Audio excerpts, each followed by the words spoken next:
सर्वांचे लाडके नेते आदरणीय पवार साहेब, सुप्रियाताई, आपले प्रदेश अध्यक्ष शशिकांत शिंदे साहेब, व्यासपीठावरील सर्व मान्यवर आणि बंधू भगिनींनो, आपल्या शशिकांत शिंदे साहेबांनी एकच वाक्य सांगितलेलं आहे, साहेब खडे तो सरकार से बडे. याच्या पलीकडे काही नाहीये. आणि मग या देशातल्या आणि महाराष्ट्रातल्या शेतकऱ्यांनी दुसऱ्याकडून कुणाकडून अपेक्षा करायची? ती फक्त आणि फक्त महाराष्ट्रातले आणि देशातले शेतकरी आज शरद पवार साहेबांच्याकडून करतात. या राज्यातल्या शेतकऱ्यांना पवार साहेबांच्याकडून फार मोठ्या अपेक्षा आहेत, कारण आज तो फार प्रचंड मोठ्या संकटाला तोंड देतोय. सोयाबीनचा शेतकरी संकटात आहे, कांद्याचा शेतकरी संकटात आहे, कापसाचा शेतकरी संकटात आहे. या राज्यातले सगळे शेतकरी आज संकटात आहेत. मागच्या 7, 8, 10 महिन्यात अतिवृष्टी झाली, त्याची नुकसान भरपाई सरकारने दिलेली नाही.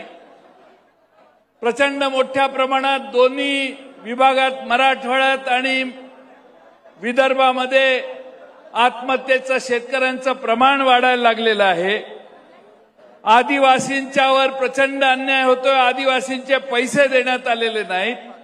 आमच्या आदिवासी भगिनी या ठिकाणी टोपलीत त्यांनी निर्माण केलेलं जे पीक आहे ते घेऊन इथं आलेले आहेत. सरकारला जाग आणण्यासाठी त्या इथं आलेल्या आहेत. आज आदिवासी बांधवांच्याकडे देखील सरकारची बघण्याची दृष्टी कशा पद्धतीची आहे हे आपण सगळे जाणता. आणि म्हणून महाराष्ट्रातल्या शेतकऱ्यांनी हा आक्रोश मोर्चा काढलेला आहे. आपल्या महाराष्ट्रातल्या शेतकऱ्यांच्या तर जागृती झालेलीच आहे, पण सरकार मात्र या सगळ्या दृष्टीनं दुर्लक्ष करणारं सरकार आहे. सरकारला कर्जमाफी करायची नाही. 7-12 कोरा कोरा कोरा सांगणारं सरकार आता कर्जमाफीबद्दल बोलत नाही. तिघांचं सरकार एकमेकावर जबाबदारी ढकलतंय.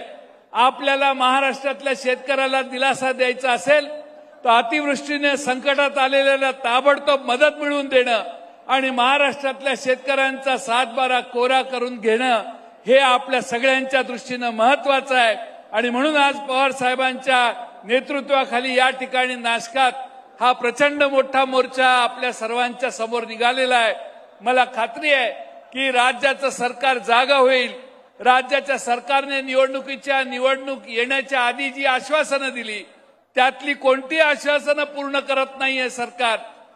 पण किमान आमची अपेक्षा आहे की महाराष्ट्रातल्या शेतकऱ्याला तरी फसवू नका. 7-12 कोरा कोरा करण्याची तुमची जी घोषणा आहे ती पुढच्या महिन्यात 2 महिन्यात सत्यतेत आणण्याचं काम महाराष्ट्राचे मुख्यमंत्री आणि त्यांच्या मंत्रिमंडळाने करावे अशी मी अपेक्षा करतो. आणि प्रचंड मोठ्या संख्येनं आपण इथं खानदेशातून, मराठवाड्यातून, पश्चिम महाराष्ट्रातून इथं आलात त्या सर्व शेतकऱ्यांचे आणि कार्यकर्त्यांचे आभार मानतो आणि माझं लांबलेलं भाषण पूर्ण करतो. धन्यवाद. यानंतर अगदी 2च मिनिटात